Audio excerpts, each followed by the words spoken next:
I wasn't supposed to survive this night. It started with a choice I didn't even realize I had made. The storm clouds had been gathering all day, but I didn't think much of it. I was heading to a cabin in the woods, an isolated, picturesque retreat where I thought I could clear my mind. A friend had offered it to me after sensing I needed a break. I should have said no, but something about the idea of solitude appealed to me. The drive there wasn't painful, though the roads became eerily deserted as I ventured deeper into the forest. By the time I arrived, rain had begun to pour in sheets, obscuring my vision. I parked my car and grabbed my things, making a mad dash to the cabin door. It creaked as I pushed it open, the kind of sound you hear in movies where things always go wrong. Still, I didn't think twice about it.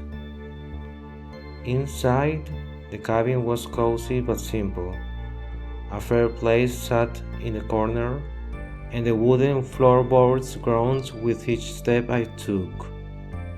I locked the door behind me, thankfully, as I turned out and set out about making myself comfortable. That's when things started feeling off.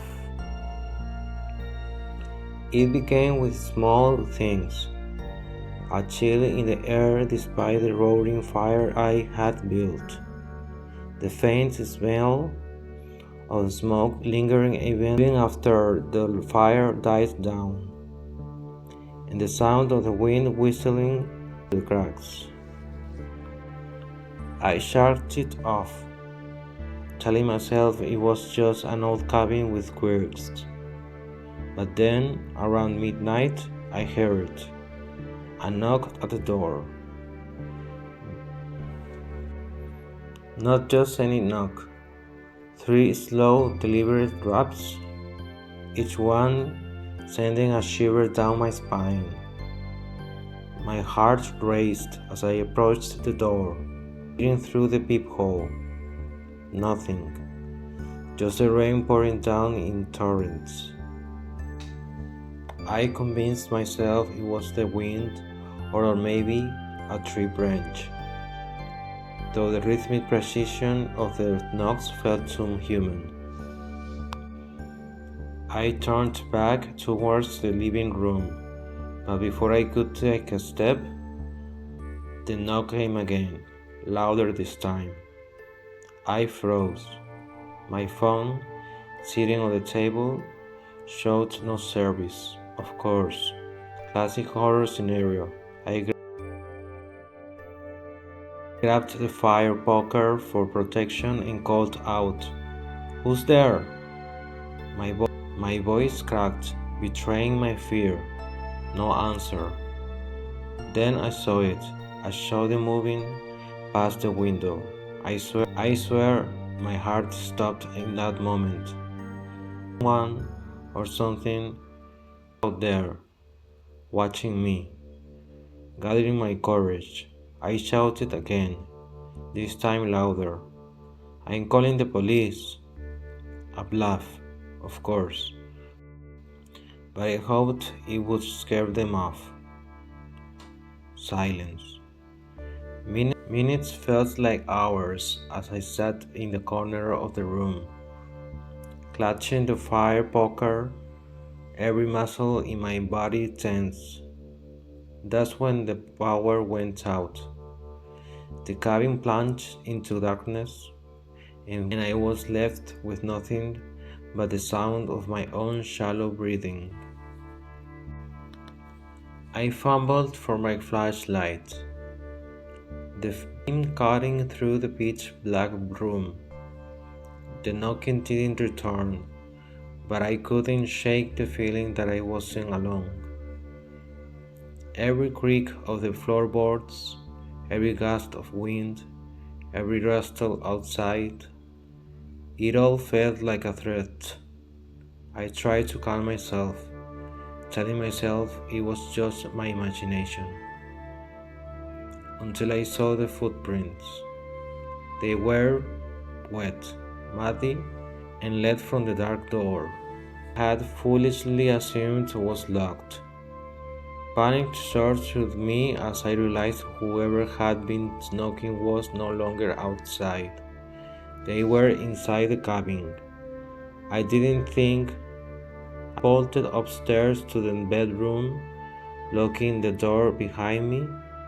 My hands shook and I stacked furniture against the door, my flashlight barely illuminating the room.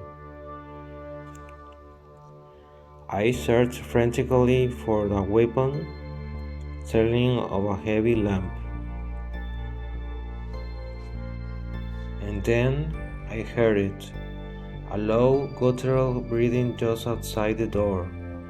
My pulse thundered in my ears as I clutched the lamp, ready to swing at whatever came through that door. The breathing grew louder, closer, and then it stopped. I waited in silence, every nerve on the edge. Minutes passed, then hours. I didn't dare move. Even the slightest sound would give me away. Eventually, exhaustion overtook me, and I drifted into a restless sleep. The lamp still clutched in my hands. When I woke, sunlight streamed through the window. The house was silent, eerily so.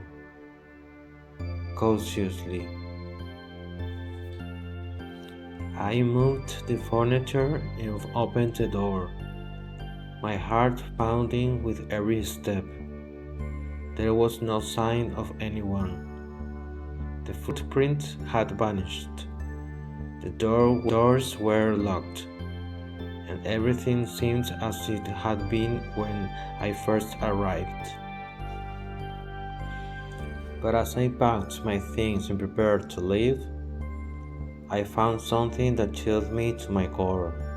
A note, scrawled in jagged handwriting, sitting on the kitchen table. It read, You weren't supposed to survive the night. What would you do if you were me in this story? Tell me in the comments below.